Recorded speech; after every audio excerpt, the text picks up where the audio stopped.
Hey there, folks. What's going on? It's Codiak and Livid coming back at you in stereo. And today we are checking out Tosca, the angry evil genius character, and Amazon Game Studios' upcoming title, Crucible. This is a free to play, third person shooter, competitive PvEVP game.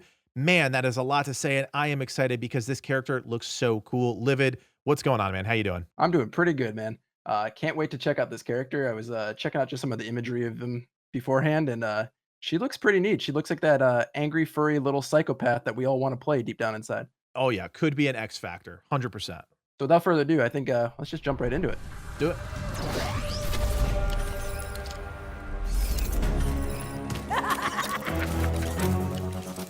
Oh yeah. The term mad scientist gets thrown around a lot, you know? But it doesn't really do Tosca justice. Oh, look at that. No, Shotgun style. she's more of a totally pissed off genius scientist.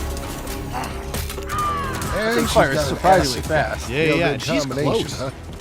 Add to that a pair of X-ray goggles that let her detect enemies. There it is. That Okay. explosive compound that sticks and slows them down. Grenade, Electro shotguns, cloud to X-ray. cloak herself and her allies. Plus, she can teleport through solid walls. Oh, yeah. Why not? So you can imagine why a creature Oh. so small sends opponents 3 times her Okay. size running. Hey, do me a favor. Don't tell her I called her small. Eat sticky death. Wow, really interesting take on the, frontline damage dealer. There's a lot to unpack here. So, I mean, I don't even know where to start. What were your initial thoughts of her, man? My initial thought is she's gonna be the bane of everyone's existence in this game because she looks like an absolute annoyance to capture on the field. Like she looks like like Tracer in a sense, like the dashing constant, really hard to catch. But the fact that you could just move through impassable barriers that no other character can move through, like her escape level is above any other character, I think, because of that fact. Like if you're in a building, like we don't know if there's buildings there, right? If you're in a building, you just go through the wall. And what are you gonna do? You have to go all the way around to the door to find her again. And by that, she's long gone. Yeah, the ability to obscure enemy vision, know where enemies are, and to get away from enemies is insane. But it is countered by the fact that she has to be pretty close to use that acid gun, right? It's a shotgun style weapon. Yeah, she has to be close up, which means, she's gonna be really vulnerable in those brief moments that she's up close to you if you can catch her. Right. So less about just staying there. She's not just a true shotgun character. It's about getting in, doing your damage, and getting the heck out because she's completely useless outside of, a 20-meter range. There's nothing that she can do. She's got her X-ray vision. That's got some sort of range to it. The grenade that we saw has range to it. The shotgun's got range to it. So it's a really interesting character archetype that they're building here. Yeah, she plays like the kind of like obscure her team, figure out where they are, and then locate them and jump on them and get out of there. That's kind of like I think if she's on the team with that, most of the other players, other characters on her team will probably have to be able to synergize with that. Able to also be able to get in, get out. If you really want to go for this hyper aggressive play style that she capitalizes on, or she's just a fat distraction for like a damage dealer sitting way off in the distance. Right, and looking at her character sheet here, I just want to remind everybody what all of these are. At the top there, we've got health. Second one down is defense. Next one down is mobility. The next one down is control. Then we've got damage and then range. So looking at this, I mean, what's the takeaway? Look at that damage, man, skyrocketing. Yeah, it looks like she's got one of the highest damage outputs in the game with that, which is it's pretty substantial. But if you look at her health pool too, that's very closely approaching like it. I think it's way lower than what this graph really even portrays. I think she might be like a pure glass cannon. Like a couple taps, she's out. Yeah, I mean, it definitely seems like it's all about doing that initial burst of damage, maybe getting a little bit of control with the way that she uses her electro cloud and her acid grenade. But other than that, it's about doing damage, bottom line. Yeah, I think so too. All right, so what about role on a team? Like, where is she going to fit on a team? She's a frontliner. She's gonna catch people, or she's gonna be the main distraction. I think for everybody. If you see her coming in, expect to find someone else hanging back or at a distance or coming around from another side of you because she wants the attention focused on her and to get away from you. Like I don't think if she's jumping in like super aggressively, she's likely not coming in to just burst you down if there's multiple of you around. She's there to cause a distraction. But conversely, if you're by yourself, she's likely there to kill you. So like Right. you got to weigh the situation of like what you're in and how she's reading the situation.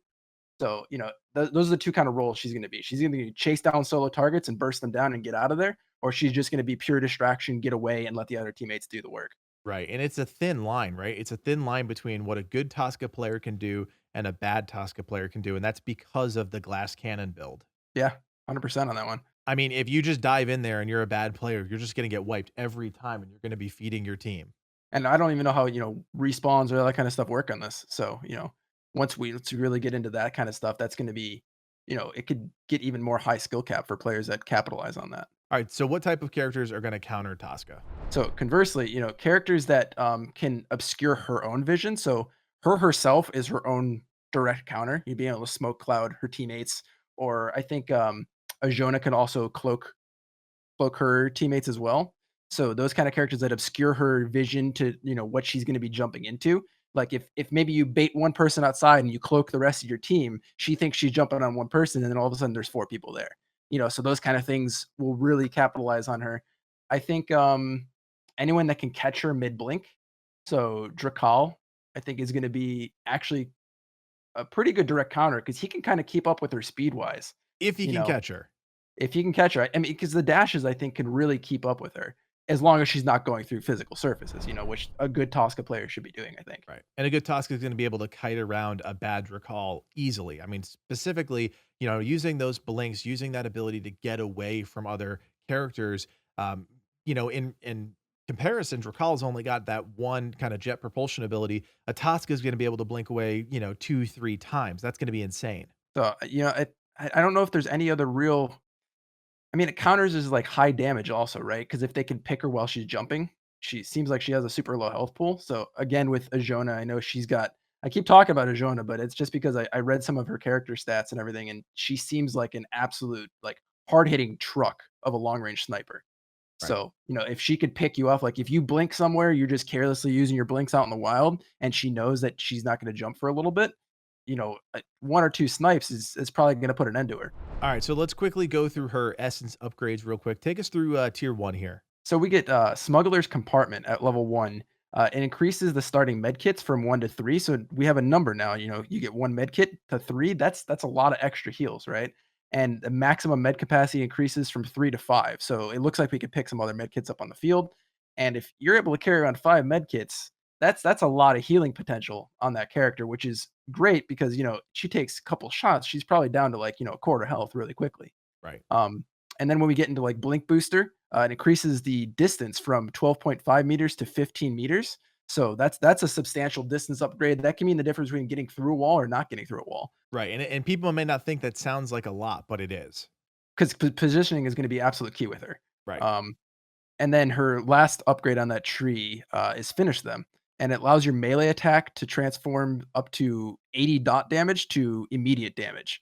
Right, and we don't know necessarily how that melee ability is going to work yet. We saw it very briefly in the trailer there. We don't know exactly how that's going to work, but it's a damage output ability or passive ability. Yeah. So the tier one really goes in three different directions. One is about sustainability on the battlefield. The second one is about being able to maneuver and mobility, and the third one is about outright damage output. Yeah. So she has a lot of build potential, I think, based on the situation. For sure. All right, so let's move down to tier two here. Medical Mastery, decrease the medkit activation time from 4 to 3.2 seconds. So this really ties into obviously Smuggler's Compartment, but a decent tier two passive. Yeah, I mean, in a lot of games, zero point 0.8 seconds can mean the difference between that guy coming off the cliff finally and engaging you and you being Sarah sitting duck. So, like, almost 1 second is nothing to laugh at when it comes to actually healing. All right, take us through tier three here. So for a tier 3, it looks like we got that Rappy Shot Stabilizer. It allows her scattergun fire rate to increase by plus 10%, and the kick of the gun is reduced by 20%. So it increases her stability with her weapon, allowing you to be more precise with your hits when you're dashing in and out, trying to get enemies, and it just outputs more damage faster. So that's a straight DPS upgrade and just overall, quality of life.